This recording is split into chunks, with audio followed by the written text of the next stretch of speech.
esteja convosco.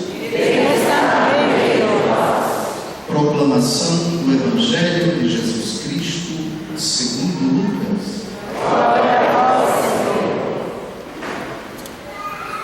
Aconteceu que, caminhando para Jerusalém, Jesus passava entre a Samaria e a Galileia.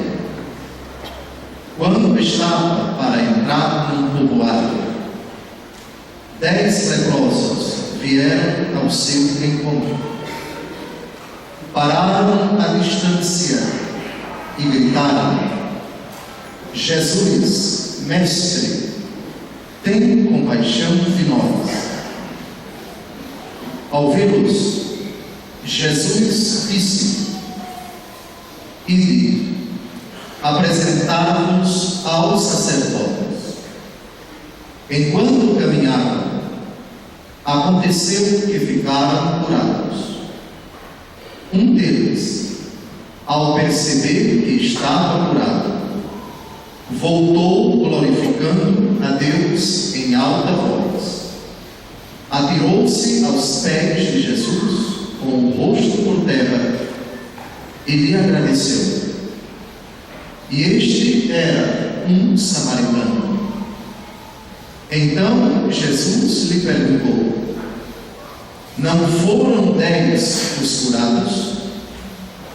E os outros 9, onde estão? Não houve quem voltasse para dar glória a Deus, a não ser este estrangeiro? E disse-lhe: levanta-te e vai, tua fé te salvou. Palavra da salvação.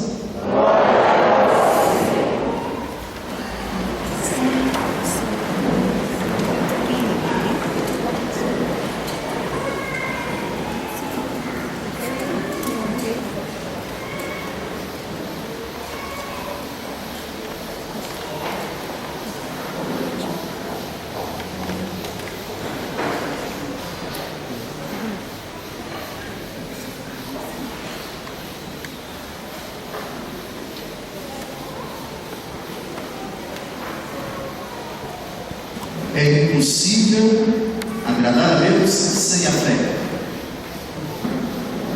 Essa frase encontra-se literalmente na carta aos Hebreus, capítulo 11, versículo 6. Tão importante é a fé, que no término do Evangelho segundo Marcos, nosso Senhor disse no capítulo 16, versículo 16: quem crê e for batizado será salvo. Quem não crê será condenado. É uma frase lapidar. Mas para complicar um pouco essa situação pacífica, há um texto da carta de São Tiago, capítulo 2, versículo 19, surpreendente. Diz o seguinte: creis em Deus, fazes bem. Todavia os demônios creem, mas tremem. O surpreendente é a afirmação de que o demônio também tem fé. O demônio também acredita em Deus. Portanto, até certo ponto, acreditar em Deus não é grande coisa, porque o demônio também acredita. Agora, eu repito a frase, Tiago, capítulo 2, versículo 19, para descobrirmos a diferença. Até quando crer não adianta muita coisa, e a partir de quando crer significa muita coisa. Eu repito a frase: creis em Deus, fazes bem. Os demônios creem, vírgula, mas tremem. Existe uma fé verdadeira, mas não plena. Existe uma fé sincera, mas imperfeita. Existe uma fé real, mas inconsistente.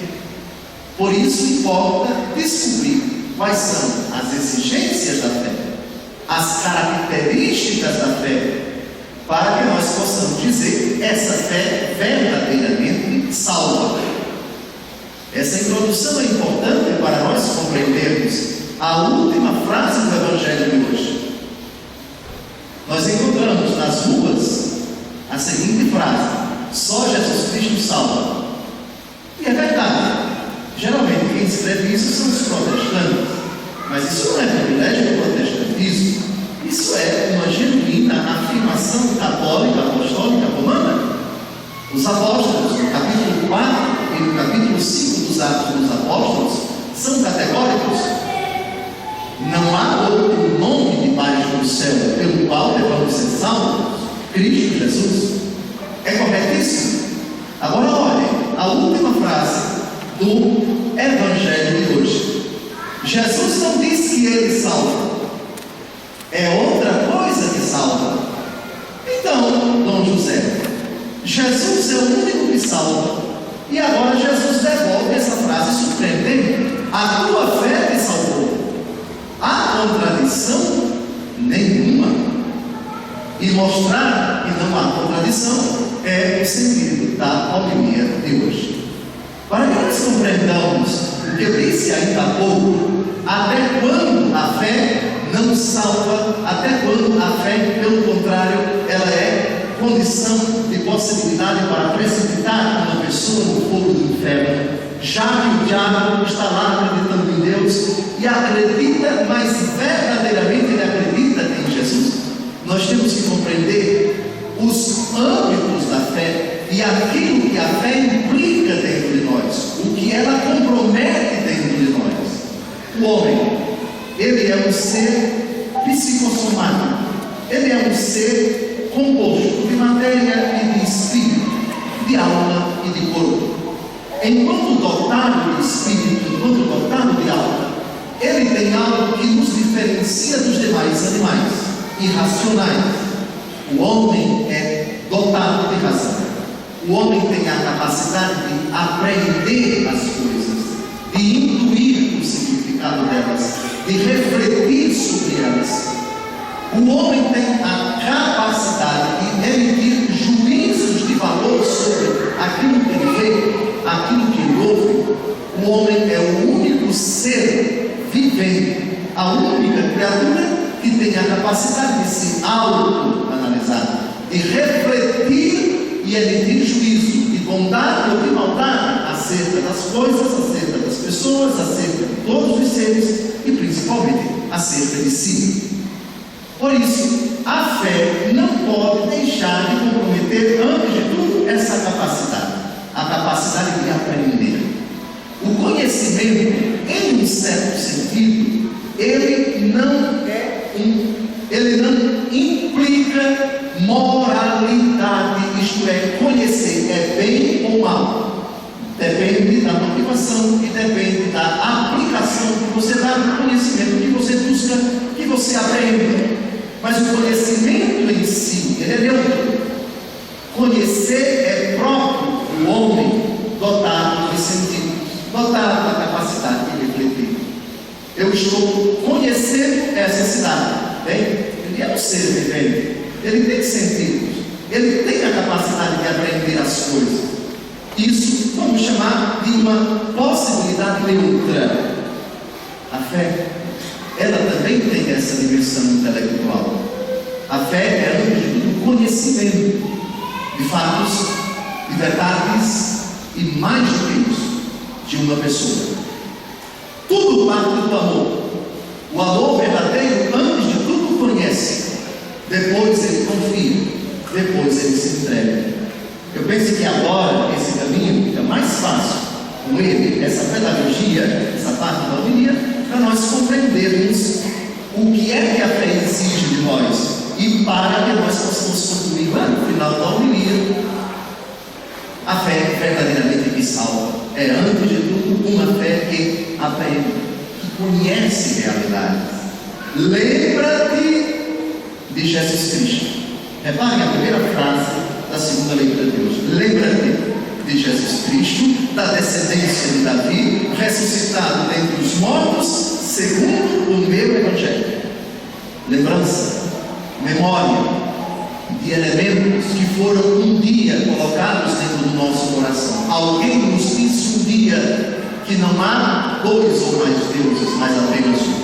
Creio em Deus Pai, Todo-Poderoso, Criador do céu e da terra. Isso eu aprendi desde criança.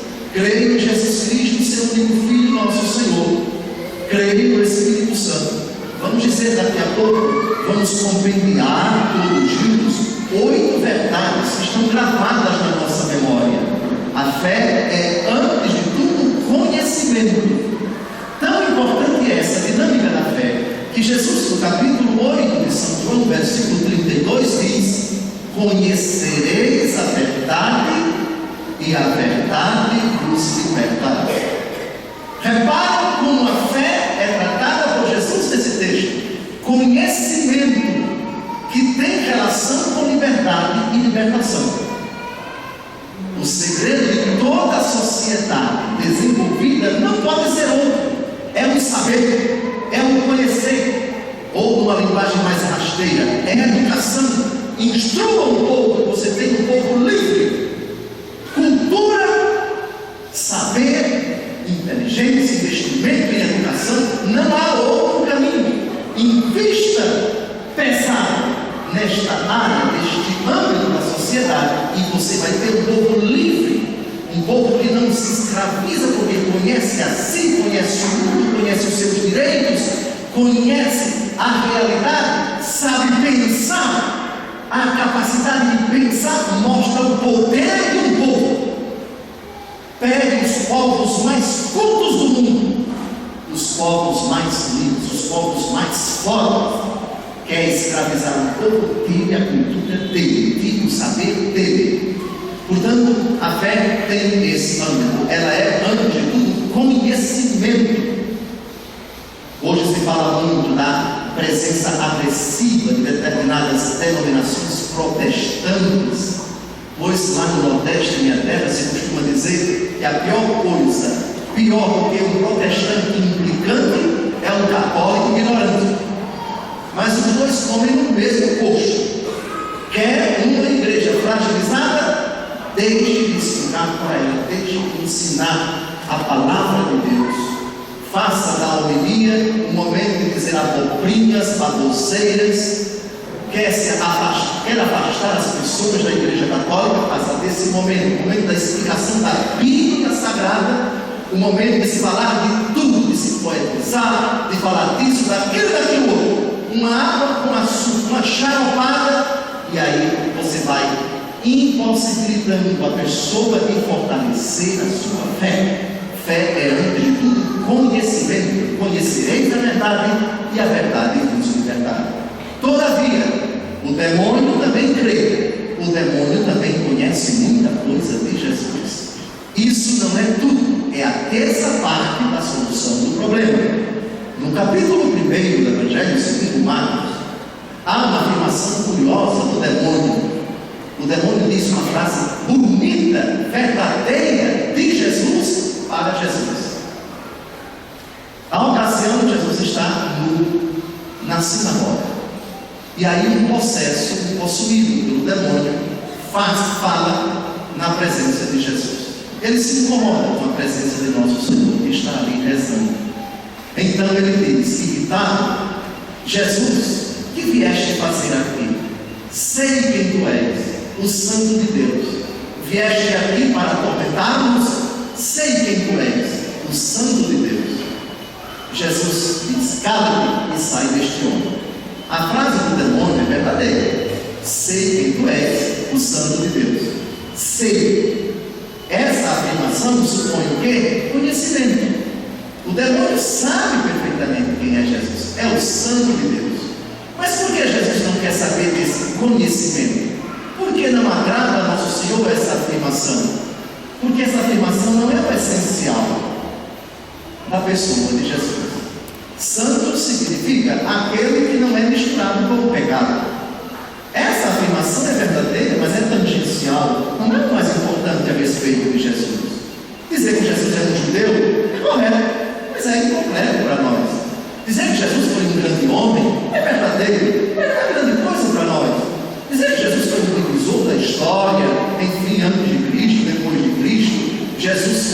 um grande pensador, o pensamento ocidental todo foi pautado nos princípios do Evangelho, quase todo o pensamento ocidental, verdadeiro, diga-se tudo isso sobre Nosso Senhor, não será mentira, mas é incompleto. Estamos na tangente, estamos tocando nas beiradas, por assim dizer, vamos ao núcleo. Isso o demônio não diz, o que São Paulo diz no início da segunda leitura de hoje. Lembra de Jesus Cristo ressuscitado dentre os mortos, segundo o meu Evangelho. Por isso suporto qualquer coisa pelos eleitos, para que eles também alcancem a salvação. Fiel é esta palavra. Se com ele morremos, com ele viveremos. Se com ele ficamos firmes, com ele reinaremos. Se nós o negamos, também ele nos renegará. Se lhe somos infiéis, ele permanece fiel, pois não pode negar-se a si mesmo. É muito importante, amados, quando tratarmos da pessoa de Jesus, que nós não fiquemos naqueles elementos, naqueles fatos, naquelas características, naqueles predicados de Nosso Senhor, que são verdadeiros, mas não são o núcleo da questão. E disso temos uma prova no Evangelho de hoje. Quem é que pode negar que Jesus cura? Quem é doido de dizer que Jesus é capaz de curar as nossas enfermidades, pagar as nossas dívidas, etc, etc. Agora vejam no Evangelho de hoje, 10 leprosos vão ao encontro do Senhor, param a distância, compreende-se porque eles tinham que parar a distância. Naquele tempo, o que hoje nós chamamos de mal de Hansen foi um cientista que conseguiu descobrir o agente causador da lepra e também a cura. Hoje a lepra tem cura, a hanseníase é curável. Pois bem, no tempo de Jesus não era, de sorte que o leproso era um chagado também socialmente. Já que se trata de uma doença altamente contagiosa, as pessoas têm que manter a distância dos leprosos e vice-versa. De sorte que no livro do Levítico, quem chegasse perto de um leproso, ou quem tocasse o leproso, era uma pessoa impura e tinha que ficar com uma espécie de quarentena, se tratando, etc., passar bastante tempo para que depois a doença não apresentasse. Se ela não apresentasse os sintomas, aí ela seria reintegrada na sociedade. Pois bem, os 10 pararam na distância e gritaram: Jesus, mestre, tem compaixão de nós. O que eles pedem é correto? Claro, eles pedem compaixão. Pedem misericórdia. Tenha compaixão, Senhor, da nossa desgraça. Evidentemente que aqui se deve intuir que eles estão pedindo que Nosso Senhor se compadeça da chaga física deles, que Jesus os cure. Pedir a Jesus que nos cure, que nos salve, que nos liberte de todos os problemas físicos, de todas as tragédias, de assaltos, da maldade das pessoas, é corretíssimo, por favor, mas eu insisto, isso ainda não é o núcleo da nossa relação com Jesus. Sabe por quê? Porque se nós não chegamos no âmbito, se nós não compreendemos que o que mais precisamos não é algo que vem de Jesus, mas Ele mesmo, a nossa relação pode se tornar uma relação oportunista, interesseira, mercantilista e por aí vai. 9 deles demonstraram isso. Jesus disse: e apresentados aos sacerdotes. Enquanto caminhavam, aconteceu que ficaram curados. Jesus sabia que só um voltaria, mas a sua misericórdia não está relacionada, não tem relação direta com aquilo que nós podemos dar para Ele. Nada daquilo que possamos dar para Deus vai acrescentar algo mais a Ele.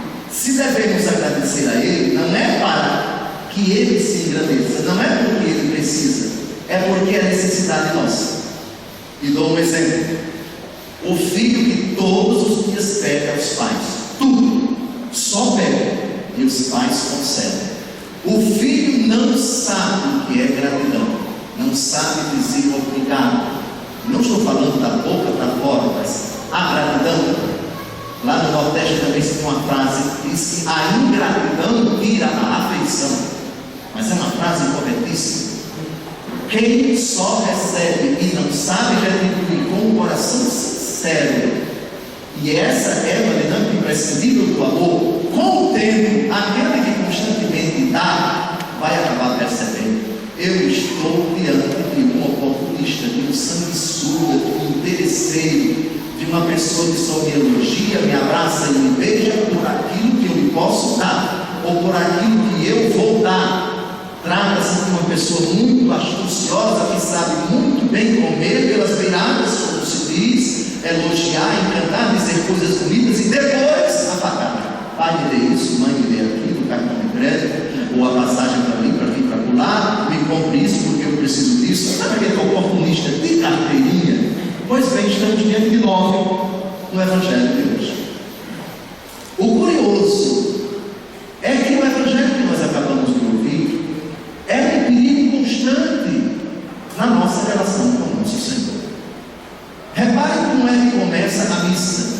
A missa começa pedindo, mas não coisas, mas que Deus tenha compaixão de nós. Senhor, tenha piedade de nós. Cristo, tenha piedade de nós. Senhor, tenha piedade de nós. Depois se passa do pedido de perdão para o agradecimento. Glória a Deus nas alturas. Nós nos louvamos, nos bendizemos, nos damos graças por vossa imensa glória. Depois vem a palavra do Senhor. Depois vem a profissão de fé. E só depois vem os pedidos na oração dos fiéis. A pedagogia da Santa Missa, ela é muito sábia. É verdade que o Pai Nosso tem muitos pedidos, mas o primeiro deles: seja santificado o vosso nome. Venha a nós o vosso reino, seja feita a vossa vontade, assim na terra como no céu. Depois, vem os bens materiais, o pão nosso de cada dia nos dai hoje. Perdoai-nos as nossas ofensas, não nos deixeis cair em tentação e livrai-nos do mal. Também a pedagogia do Pai Nosso é fantástica. Não estou aqui criticando aqueles que se dirigem ao Senhor pedindo. Se não pedimos ao Senhor, pediremos a quem? É errado também dizer: Deus já me deu tanto que eu não tenho direito de pedir, só devo agradecer. É um outro erro. Porque ele disse, Mateus capítulo 7, versículo 7: pedi e recebereis, buscai e achareis, batei e a porta se vos abrirá. E dou um outro motivo para que você, que já recebeu tanto e agradece tanto a Deus, continue a pedir. Tudo aquilo que ele deu, um dia vai ser virado. Obrigado, meu Deus, pelo esposo amado que o Senhor me deu. Um dia ele vai ser tirado. Obrigado, meu Deus, pelo emprego que foi dado para o meu filho. Um dia o emprego vai ser tirado. Obrigado, meu Deus, pelo êxito da intervenção cirúrgica da minha avó. Um dia a saúde dela de novo vai ser tirada. Por isso devemos pedir sempre, agradecer sempre, pedir sempre, mas ainda não chegamos no núcleo da questão. Voltemos àquela dinâmica da relação de sedução do amor. Primeiro, para que o casamento se possa dizer: hoje estamos aqui certamente vendo muitos casais unidos, felizes, de muitos anos de matrimônio. Outros estão casados há pouco tempo e certamente muito unidos, muito fiéis um ao outro. Mas a história de todos esses casamentos que eu acabei de dizer, ela teve certamente 3 momentos: conhecimento, confiança e entrega. Quando você inverte a ordem, eu não conheço a pessoa e já me entrego a ela, a relação não vai muito longe. Namoro às pressas, nem no lado teve. Como é que se pode dizer que eu conheço o fulano de tal? Fui conhecendo apenas pela beleza física, me deixei seduzir e assim por diante. Beleza é um aspecto importante da convivência humana, mas ela só fascina por 15 minutos. Para uma pessoa inteligente é preciso mais do que beleza para que você consiga dizer: fulano me encantou, fulano me fascinou. Bonitinho por fora, todo por dentro, vazio por dentro. Vá direto, Satanás, que eu não quero ver essa beleza, essa boniteza que não me diz nada, porque é carente de valores, fidelidade, honestidade, seriedade, o que pensa no mundo, da vida, de Deus, do trabalho, o que pensa a respeito das pessoas, o caráter. Pois bem, voltemos à questão do conhecimento.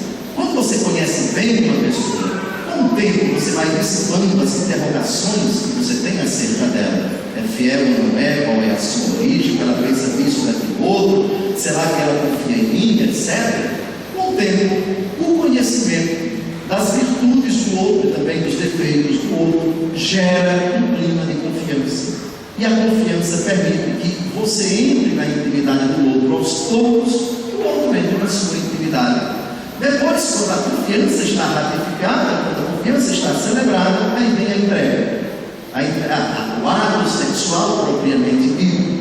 O Senhor diz no profeta Jeremias, capítulo 20, versículo 7: seduziste-me, Senhor, e eu me deixei seduzir. Sedução é isso. Alguém entra na minha intimidade, aos pouquinhos, sem pedir licença e com a minha colaboração, e vai tirando todas as minhas resistências. Por isso, entregar-se significa isso. Com toda a resistência que eu nutria contra essa pessoa, eu coloquei como terra.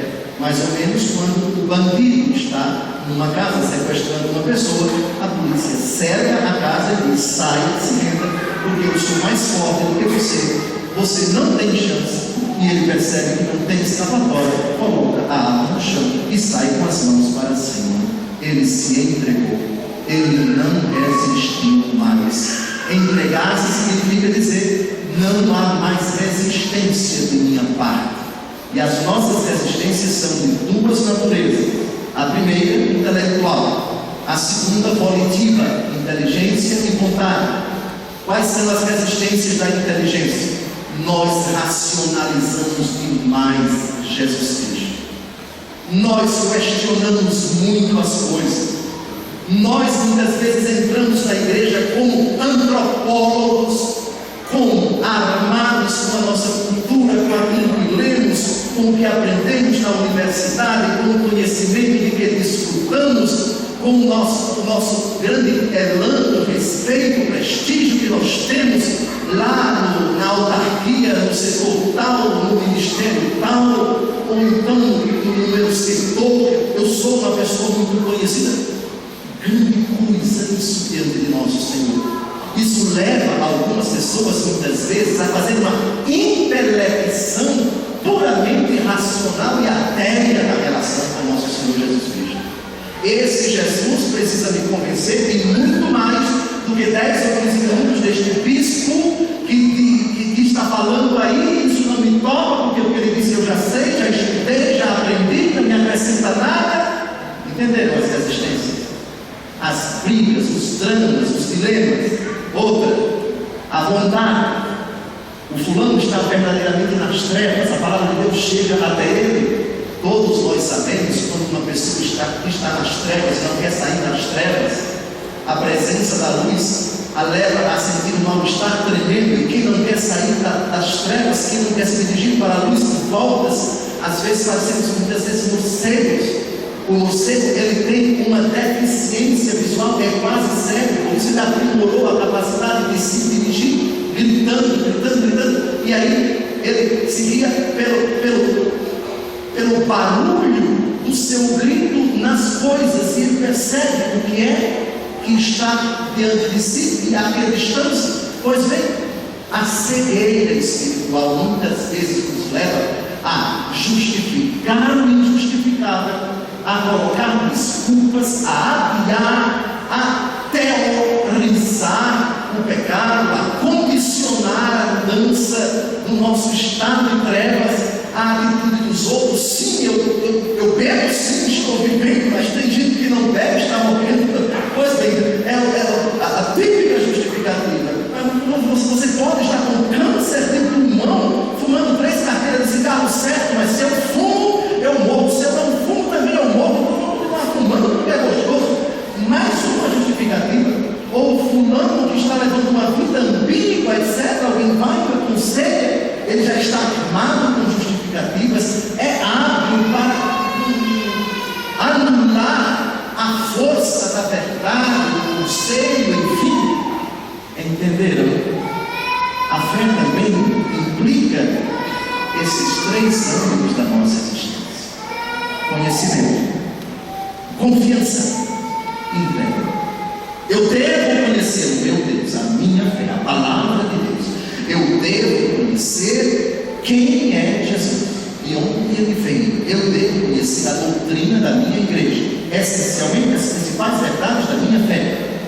Uma vez dotado desse conhecimento, com esse substrato intelectual, com essas verdades que eu já assimilei no tempo do catecismo, Trindade, Eucaristia, o os sacramentos, enfim, o céu, o inferno, o purgatório, os santos, os sacramentos da igreja, os mandamentos da lei de Deus, os mandamentos da igreja. Isso é importantíssimo. Não estou depreciando isso. Eu só estou dizendo que é o primeiro âmbito da fé, conhecimento, a intelecção da fé. Depois vem a confiança. E aqui é preciso olhar para Jesus como uma pessoa, não apenas como um dado doutrinal, mas alguém que teve compaixão da minha miséria, alguém que tanto me amou, que desceu do céu e se fez um como eu, e se fez pequeno, e falou conosco, e sofreu por nós, e derramou seu sangue para salvar-me, para abrir as portas do paraíso a mim, pobre pecador. Não foram 10 estudados, e os outros 9 onde estão? Não houve quem voltasse para dar glória a Deus, a não ser esse estrangeiro voltar.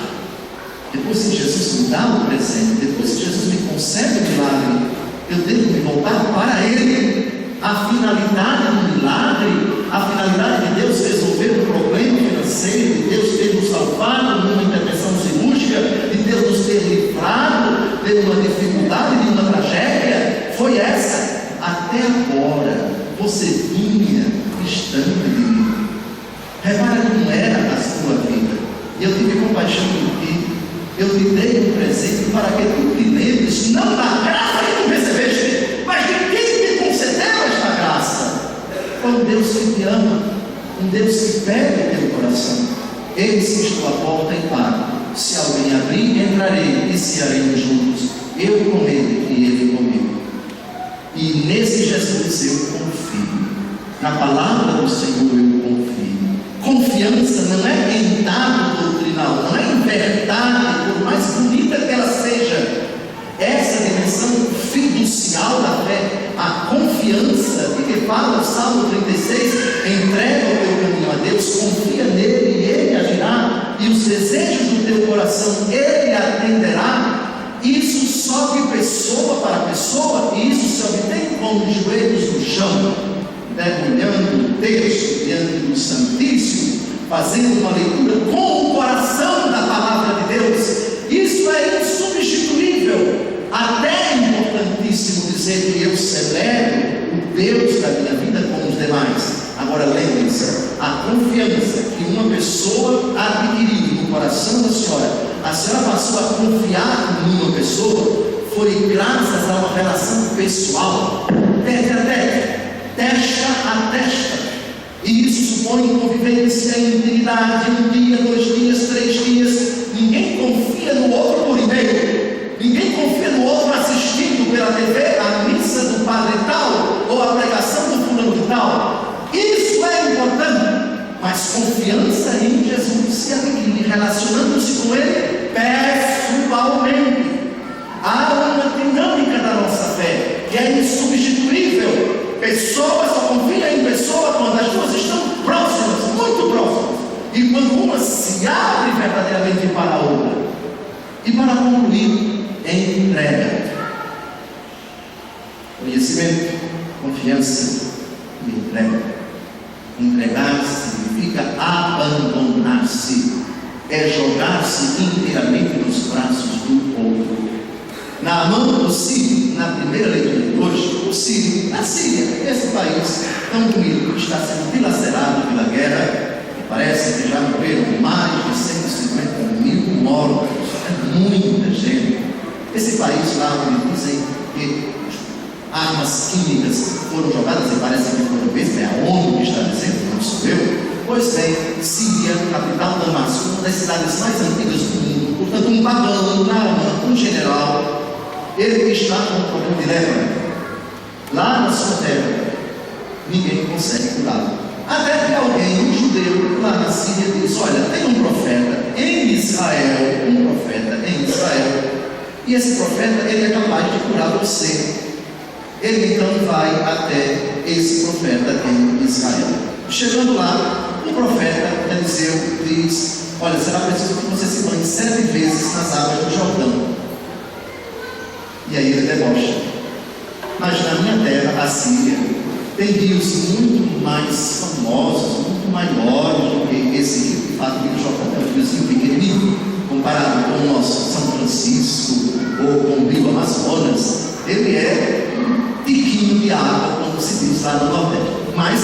esmagado, porque foi nele que Jesus se batizou. Então ele não quis se banhar nas águas do Jordão. Até o escravo que o acompanhou da Síria até Israel, o senhor já está, não custa nada se banhar nas águas do Jordão. E ele se banhou 7 vezes como um homem que Deus tinha mandado. E sua carne tornou-se semelhante à de uma criancinha, e ele ficou curado. Aí surge uma dimensão, essa já citada no Evangelho de hoje, o único ex-enfermo,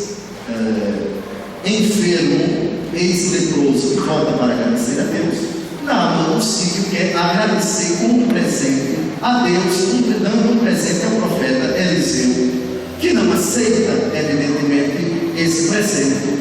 Mas o teu servo já não oferecerá holocausto ou sacrifício a outros deuses, mas somente ao Senhor. Lembro da palavrinha entrega. Até agora eu resistia a Deus, eu vivia nas trevas. O milagre que Deus operou na minha vida foi um divisor de águas. O milagre é o mais acidental, é o mais secundário na nossa vida quando nós recebemos uma dádiva de Deus. Nunca esqueçam, amados, se os presentes que Deus lhes concedeu até hoje foram muitos, louvado seja Deus. A questão é a interpretação que nós devemos fazer dos milagres. Quando nós superestimamos o milagre, olhamos só para o milagre, a nossa relação com Jesus nunca vai passar do me dê isso, o pão nosso, venha a nós o vosso reino, venha a nós o vosso reino, me dê isso, me dê aquilo outro, me dê aquilo outro. E quando Deus não concede, quando as torneiras do céu se fecham, aí esse fulano se torna um católico rebelde.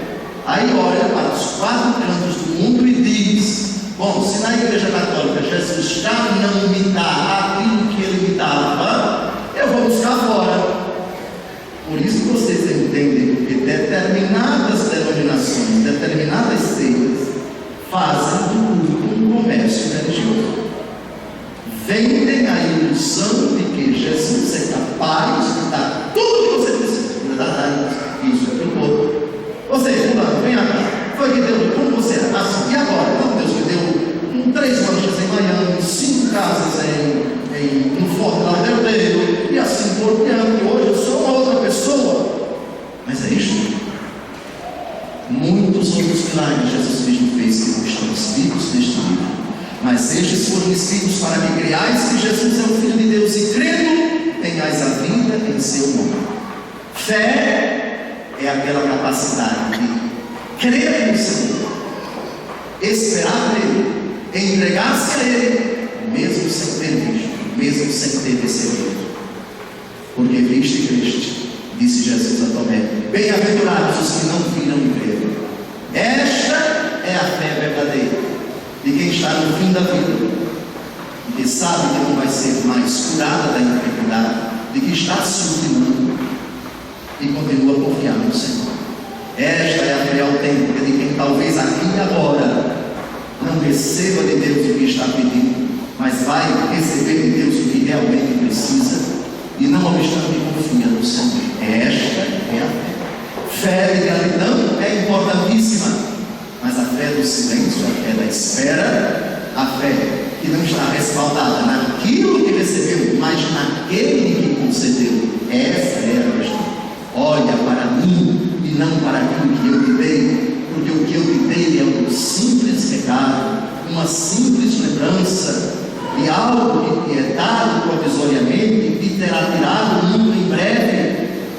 Céus e terra passarão, mas a minha palavra não passará, eu não passarei. Aproveita a oportunidade que eu te concedo com essas dádivas, com esses milagres, com essas coisas provisórias, com essas dádivas tão importantes, saúde, dinheiro, trabalho, etc. Mas um dia isso vai ser tirado, mas eu não quero sair da sua vida, e sem mim será uma desgraça a tua existência.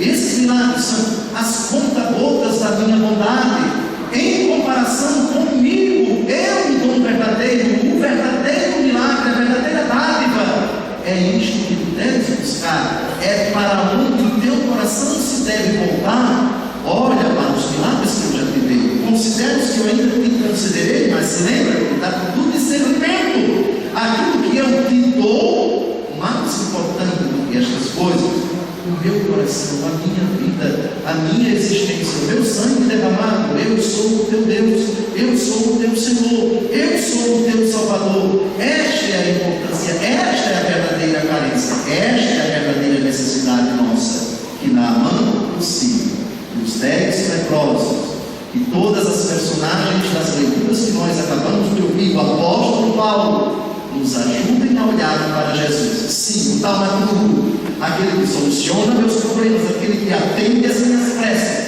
mas principalmente o único necessário, o Senhor, o meu amor, a minha sedução, a razão da minha existência, o sentido da minha caminhada aqui na terra.